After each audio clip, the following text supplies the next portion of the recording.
কোনো প্রশ্ন নেই। যেহেতু নতুন গভর্নমেন্ট, নতুন রিক্রুটমেন্ট রুলস প্রণয়ন হয়েছে, এর আগে একটা হয়েছিল, সেই জন্য এটা ভুল হয়েছে। আমরা নিউ রিক্রুটমেন্ট রুলস তৈরি করে আমরা নতুনভাবে লোক নিব অতি সত্বর। অতি সত্বর মিনস অতি সত্বর। কোনো এই জন্য মিছিল মিটিংয়ের দরকার নাই। কারো ইচ্ছা থাকলে মিছিল মিটিং করুক, আমার কোনো আপত্তি নেই, কিন্তু মিছিল মিটিংয়ের দরকার নাই। আমি pro students, pro unemployed youths, but educated youths, যারা ফিল্টার্ড করে নেব, ফিল্টার্ড অর্থাৎ ভালো ভালো রাজ্যের চুম্বক ছেলেমেয়েরা। আমাদের বেকার সমাধানের অনেক পথে আমরা চিন্তা করছি, কিন্তু শিক্ষক নিয়োগের ক্ষেত্রে সবচেয়ে প্রায়োরিটি দেব কোয়ালিটি। এক্ষেত্রে আমি কোনো কম্প্রোমাইজে যাব না। রাজ্যে মানে দেখা গেল ন্যাশনাল স্যাম্পল সার্ভে এবং প্রথম একটা এনজিও আমাদের রাজ্যের স্কুলগুলি, আমাদের রাজ্যের বিভিন্ন সারা রাজ্যের বিভিন্ন গ্রাম স্যাম্পল সার্ভে করেছে এবং 16 বছরের 6 বছর থেকে 16 বছরের ছেলে মেয়েদের সার্ভে করেছে এবং গ্রাম বিভিন্ন দেখা গেছে।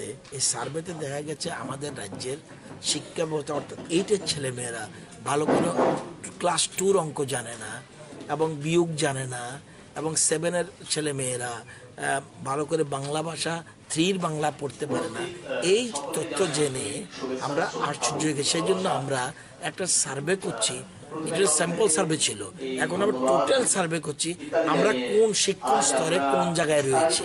তো এটার জন্যই আমরা ট্রেনিং দিচ্ছি। আমরা 25, 26, 27, 28 এই 4 দিনে সারা রাজ্যের 3 to 8 যত ছেলে মেয়ে আছে সবাই সার্ভে কোন স্তর। কেউ এমনও হতে পারে ক্লাস 1-এ পড়ে, সে ক্লাস 2-র যোগ্যতা রয়েছে, কোন স্তর আছে এটা দেখতে চাইছি। এবং প্রথম ফাউন্ডেশন বলে একটা এনজিও আছে, তারা এক্সপার্ট, তাদেরকে আমরা এনেছি, আমাদের সচিব রয়েছেন। এটা করে আমরা সারা রাজ্যে 800 টিচারকে আমরা চুজ করব এবং সারা রাজ্যে কোন জায়গায় অবস্থা রয়েছে এটা আমরা দেখব। দেখার পরে আমরা যে এনসিআরটি চালু করব, সেই জন্য আমরা প্ল্যানিং করছি উইদিন 3 ইয়ার্স আমরা যাতে ভারতবর্ষের অন্যান্য রাজ্যের তুলনায় আমরা যেন একটা ভালো জায়গায় পৌঁছতে পারি, সেই জন্য আমাদের ট্রেনিং চলছে। আমাদের মূল জিনিস, আপনারা যে সাংবাদিকতা করছেন, আপনাদের প্রকৃত শিক্ষা যদি না হয় আমি টোটাল কিন্তু আপনার ডেভেলপড হবে না। যে যত কথা বলুক, হিউজ সম্পদ থাকতে পারে, এই সম্পদের ব্যবহার কে করবে? দোজ হু আর এক্সপার্ট, যারা সেই সম্পদের ব্যবহার করতে হলে প্রকৃত শিক্ষা যারা থাকা দরকার।